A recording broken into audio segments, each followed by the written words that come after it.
ನಮಸ್ಕಾರ ವೀಕ್ಷಕರೇ, health tips ಇನ್ Kannada YouTube ಚಾನಲ್ಗೆ ಆತ್ಮೀಯವಾದ ಸ್ವಾಗತ. ವೀಕ್ಷಕರೇ, ಕೆಲವೊಮ್ಮೆ ಸತತವಾಗಿ ಸೀನು ಬರುತ್ತಾ ಇರುತ್ತದೆ. ಇತ್ತೀಚಿನ ದಿನಗಳಲ್ಲಿ ನೀವು ಗಮನಿಸಿರಬಹುದು. ಅಂದರೆ ಕೊರೋನಾ ಬಂದ ನಂತರ ನಾವು ಒಮ್ಮೆ ಆದರೂ ಸೀನಿದ್ರು ಕೂಡ ಜನರು ನಮ್ಮ ಕಡೆ ನೋಡುವಂತಹ ಪರಿಸ್ಥಿತಿ ಎದುರಾಗಿದೆ. ಆದರೆ ಹಲವಾರು ಬಾರಿ ನಮಗೆ ಸೀನು ಬರುತ್ತಾ ಇದ್ದರೆ ಇದು ಮುಜುಗರಿಗೂ ಕೂಡ ಈಡಾಗುತ್ತದೆ. ಈ ಸೀನನ್ನು ನಾವು ತಡೆಗಟ್ಟಲು ಕೂಡ ಬರುವುದಿಲ್ಲ. ತಡೆಗಟ್ಟಿದರೆ ಹಲವಾರು ರೀತಿಯ ಸಮಸ್ಯೆಗಳು ಕೂಡ ಎದುರಾಗಬಹುದು. ಇನ್ನು ಸತತವಾಗಿ ಸೀನು ಬರುತ್ತಾ ಇದ್ದರೆ ನಾವು ಮನೆಯಲ್ಲಿರುವಂತಹ ವಸ್ತುಗಳನ್ನು ಬಳಸಿಕೊಂಡು ಇದನ್ನು ಯಾವ ರೀತಿಯಾಗಿ ನಿಯಂತ್ರಣದಲ್ಲಿ ಇಟ್ಟುಕೊಳ್ಳಬಹುದು ಅನ್ನೋದ್ರ ಬಗ್ಗೆ ಕೆಲವೊಂದಿಷ್ಟು ಮಾಹಿತಿಯನ್ನು ಇಂದಿನ ಈ ವಿಡಿಯೋದಲ್ಲಿ ಕೊಡುತ್ತೇವೆ. ಈ ವಿಡಿಯೋನು ಕೊನೆವರೆಗೂ ನೋಡಿ ಮತ್ತು ಆರೋಗ್ಯಕ್ಕೆ ಸಂಬಂಧಪಟ್ಟ ಮಾಹಿತಿಯನ್ನು ಪ್ರತಿನಿತ್ಯ ಪಡೆದುಕೊಳ್ಳಲು ಚಾನಲ್ಗೆ ಸಬ್ಸ್ಕ್ರೈಬ್ ಆಗಿಲ್ಲ ಅಂದರೆ ಮರೆಯದೆ ಸಬ್ಸ್ಕ್ರೈಬ್ ಆಗಿ, ಹಾಗೆಯೇ ಈ ವಿಡಿಯೋಕ್ಕೊಂದು ಲೈಕ್ ನೀಡಿ. ವೀಕ್ಷಕರೇ, ಸೀನು ಸಾಮಾನ್ಯವಾಗಿ ಕೆಲವು ವಾಸನೆಗಳಿಂದ ಬರುತ್ತದೆ ಅಥವಾ ಶೀತ, ಅಲರ್ಜಿ ಮತ್ತು ಹೊಗೆಯಿಂದಾಗಿ ಸೀನು ಬರಬಹುದು. ಸತತವಾಗಿ ಸೀನು ಬರುತ್ತಾ ಇದ್ದರೆ ಕೆಲವೊಂದಿಷ್ಟು ಮನೆಮದ್ದುಗಳನ್ನು ಉಪಯೋಗ ಮಾಡಿಕೊಂಡು ಇದನ್ನು ನಾವು ನಿಲ್ಲಿಸಬಹುದು.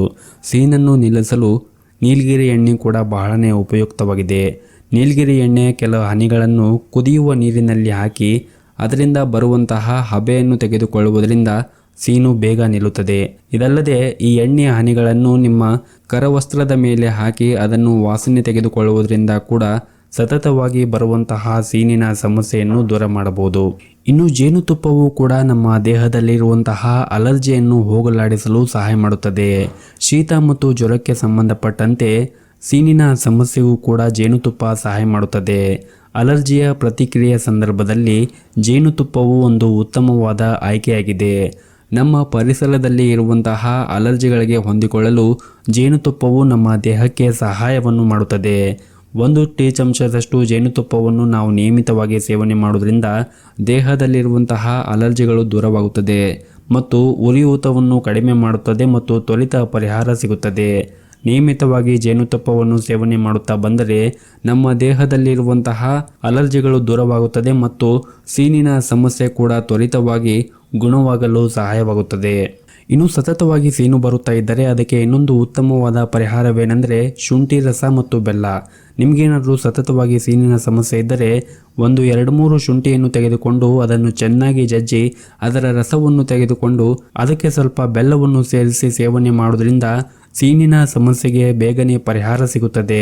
ಇನ್ನು ಬಿಸಿ ಹಾಲಿಗೆ ಅರಿಶಿನವನ್ನು ಬೆರೆಸಿಕೊಂಡು ಕುಡಿಯುವುದರಿಂದ ಸೀನಿನ ಸಮಸ್ಯೆ ಆಗಿರ್ಬೋದು ಅಥವಾ ಇನ್ನಿತರ ಅಲರ್ಜಿ ಸಮಸ್ಯೆಗಳು ಬೇಗನೆ ನಿವಾರಣೆ ಆಗಲು ಸಹಾಯವಾಗುತ್ತದೆ.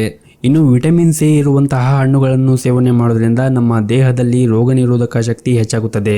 ಸಿಟ್ರಿಕ್ ಹಣ್ಣುಗಳಾದ ಕಿತ್ತಳೆ ಹಣ್ಣು, ನಿಂಬೆಹಣ್ಣು ಈ ರೀತಿಯಾದಂತಹ ಹಣ್ಣುಗಳನ್ನು ಸೇವನೆ ಮಾಡೋದ್ರಿಂದ ನಮ್ಮ ದೇಹಕ್ಕೆ ಉತ್ತಮವಾದ ಪೌಷ್ಟಿಕಾಂಶಗಳು ಸಿಗುತ್ತದೆ. ಇದರ ಜೊತೆಗೆ ಅವು ಶಕ್ತಿಯುತವಾದ ಉತ್ಕರ್ಷಕ ನಿರೋಧಕಗಳಾಗಿವೆ ಮತ್ತು ನಮ್ಮ ದೇಹದಲ್ಲಿ ರೋಗ ನಿರೋಧಕ ಶಕ್ತಿಯನ್ನು ಹೆಚ್ಚಿಸಲು ಸಹಾಯ ಮಾಡುತ್ತದೆ.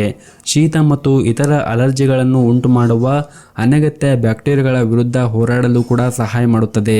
ಇನ್ನು ಎಷ್ಟೇ ಮನೆಮದ್ದು ಟ್ರೈ ಮಾಡಿದರೂ ಕೂಡ ನಿಮ್ಮ ಸೀನು ನಿಲ್ಲುತ್ತಾ ಇಲ್ಲ ಅಂದರೆ ನೀವು ಇರುವಂತಹ ಸ್ಥಳ ಕ್ಲೀನಾಗಿ ಇರದೇ ಇದ್ದರೆ ಅದರಿಂದ ನಿಮಗೆ ಪದೇ ಪದೇ ಡಸ್ಟ್ ಅಲರ್ಜಿ ಆಗಿ ಸೀನು ಬರುತ್ತಾ ಇರುತ್ತದೆ. ಇನ್ನು ನೀವು ಮಲಗುವಂತಹ ಸ್ಥಳವೂ ಕೂಡ ಕ್ಲೀನಾಗಿರಬೇಕು. ಅದರಲ್ಲೂ ನಿಮ್ಮ ಬೆಡ್ ಕ್ಲೀನಾಗಿ ಇರದೇ ಇದ್ದರೆ ನಿಮಗೆ ಸೀನು ಖಂಡಿತವಾಗಲೂ ಕೂಡ ನಿಲ್ಲುವುದಿಲ್ಲ. ವಾರಕ್ಕೆ ಒಮ್ಮೆ ಆದರೂ ಕೂಡ ನಿಮ್ಮ ಹಾಸಿಗೆಯನ್ನು ಕ್ಲೀನ್ ಮಾಡುತ್ತಾ ಇರಿ. ಯಾಕಂದರೆ ಪ್ರತಿನಿತ್ಯ ನೀವು 7-8 ಗಂಟೆಗಳ ಕಾಲ ಅದರಲ್ಲಿ ಮಲಗುತ್ತೀರಿ. ಈ ಸಂದರ್ಭದಲ್ಲಿ ನಿಮ್ಮ ಬೆಡ್ ಡಸ್ಟ್ ಆಗಿದ್ದರೆ ಮತ್ತೆ ನಿಮಗೆ ಅಲರ್ಜಿಯಾಗಿ ಸೀನು ಬರುತ್ತಾ ಇರುತ್ತದೆ. ಇನ್ನು ವರ್ಕ್ ಫ್ರಮ್ ಹೋಮ್ ಮಾಡುತ್ತಾ ಇದ್ದರೆ ಇಡೀ ದಿನ ನೀವು ನಿಮ್ಮ ಬೆಡ್ ಮೇಲೆ ಇರುತ್ತೀರಿ. ಹಾಗಾಗಿ ನಿಮ್ಮ ಬೆಡ್ಡನ್ನು ಕ್ಲೀನಾಗಿ ಇಟ್ಟುಕೊಳ್ಳುವುದು ತುಂಬಾ ಮುಖ್ಯವಾಗುತ್ತದೆ. ಸೊ ನೋಡಿದ್ರಲ್ಲ ವೀಕ್ಷಕರೇ, ಈ ವಿಡಿಯೋದಲ್ಲಿ ತಿಳಿಸಿರುವಂತಹ ಮಾಹಿತಿ ನಿಮಗೆ ಇಷ್ಟವಾದರೆ ಈ ವಿಡಿಯೋಕ್ಕೊಂದು ಲೈಕ್ ನೀಡಿ ಮತ್ತು ಈ ವಿಡಿಯೋನು ನಿಮ್ಮ ಸ್ನೇಹಿತರಿಗೂ ಕೂಡ ವಾಟ್ಸಪ್ ಗ್ರೂಪಿನಲ್ಲಿ ಶೇರ್ ಮಾಡಿ. ವಿಡಿಯೋ ನೋಡಿದ್ದಕ್ಕಾಗಿ ಧನ್ಯವಾದಗಳು.